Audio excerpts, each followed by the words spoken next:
മലയാളത്തിലെ സ്വന്തം സൂപ്പർ താരം മോഹൻലാലിനെതിരെ രൂക്ഷ വിമർശനവുമായി നടി ശാന്തി വില്യംസ്.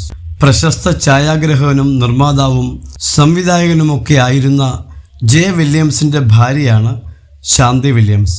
പളുങ്ക്, രാക്കിളിപ്പാട്ട്, യെസ് യുവർ ഓണർ തുടങ്ങിയ മലയാള ചിത്രങ്ങളിൽ അഭിനയിച്ചിട്ടുള്ള ശാന്തി സീരിയലുകളിലൂടെയും കുടുംബ പ്രേക്ഷകർക്ക് സുപരിചിതയാണ്. മോഹൻലാൽ അടക്കമുള്ള താരങ്ങളെ വച്ച് വില്യംസ് സിനിമ ചെയ്തിട്ടുണ്ട്.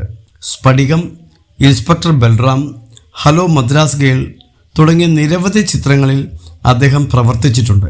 ഒരു തമിഴ് മാധ്യമത്തിന് നൽകിയ അഭിമുഖത്തിൽ മോഹൻലാലിനെ പറ്റി ശാന്തി വില്യംസ് പറഞ്ഞ ചില കാര്യങ്ങൾ സോഷ്യൽ മീഡിയയിൽ വൈറലായിക്കൊണ്ടിരിക്കുകയാണ്.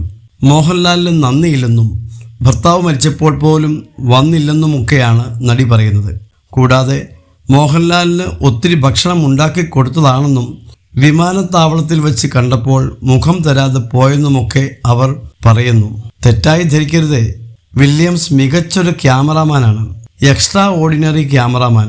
ഇന്നത്തെ കാലത്ത് കയറ് കെട്ടി മുകളിലൊന്നും ആരും കയറില്ല, കാരണം ക്രെയിൻ വന്നു. എന്നാൽ അന്ന് ക്രെയിൻ ഇല്ലായിരുന്നു. ഇതൊക്കെ വില്യംസ് ചെയ്തതായിരുന്നു.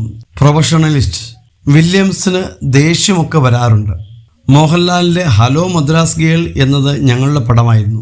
മഞ്ഞിൽ വിരിഞ്ഞ പൂക്കൾക്ക് ശേഷമുള്ളത്. വില്ലനായിട്ടാണ് മോഹൻലാൽ അഭിനയിച്ചത്. മോഹൻലാൽ വീട്ടിൽ വന്നാൽ അമ്മയുടെ അടുത്ത് നേരെ അടുക്കളയിൽ പോകും. മീൻ കറി ഉണ്ടോ എന്ന് ചോദിക്കും. ഉണ്ടല്ലോ എന്ന് പറഞ്ഞാൽ ചെമ്മീനാണോ എന്ന് ചോദിക്കും. ഉടനെ ഭക്ഷണം ഉണ്ടാക്കി കൊടുക്കും. എൻ്റെ വീടിനടുത്ത് ഒരു മലയാളം സിനിമ ഷൂട്ടിംഗ് നടന്ന സമയത്ത് ഈ മനുഷ്യൻ കാരിയർ കൊണ്ടുവന്ന് ഭക്ഷണം കൊണ്ടുപോകും. എന്നാൽ എൻ്റെ ഭർത്താവ് മരിച്ചപ്പോൾ മോഹൻലാൽ വന്നില്ല. എനിക്കിവരെ ഇഷ്ടമല്ല, തെറ്റിദ്ധരിക്കരുത്. ലാലിനെ എല്ലാവർക്കും ഇഷ്ടമാണ്, എനിക്കിഷ്ടമല്ല. വില്യംസ് മോഹൻലാലിനെ വെച്ച് 4 സിനിമ ചെയ്തു. ലാൽ എന്ന് പറയുന്ന മനുഷ്യനാണ് ഇവർക്കൊപ്പം ജോലി ചെയ്തു. ലാലിന് പൈസ കൊടുക്കാൻ വേണ്ടി പൂർണ്ണ ഗർഭിണിയായ സമയത്ത് എൻ്റെ സ്വർണം പണയം വെച്ച് 60,000 രൂപ കൊടുത്തിട്ടുണ്ട്.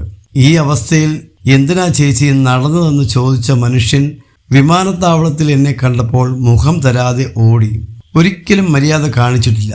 തെറ്റായി കരുതല്ലേ, ശാന്തി വില്യംസ് പറഞ്ഞു.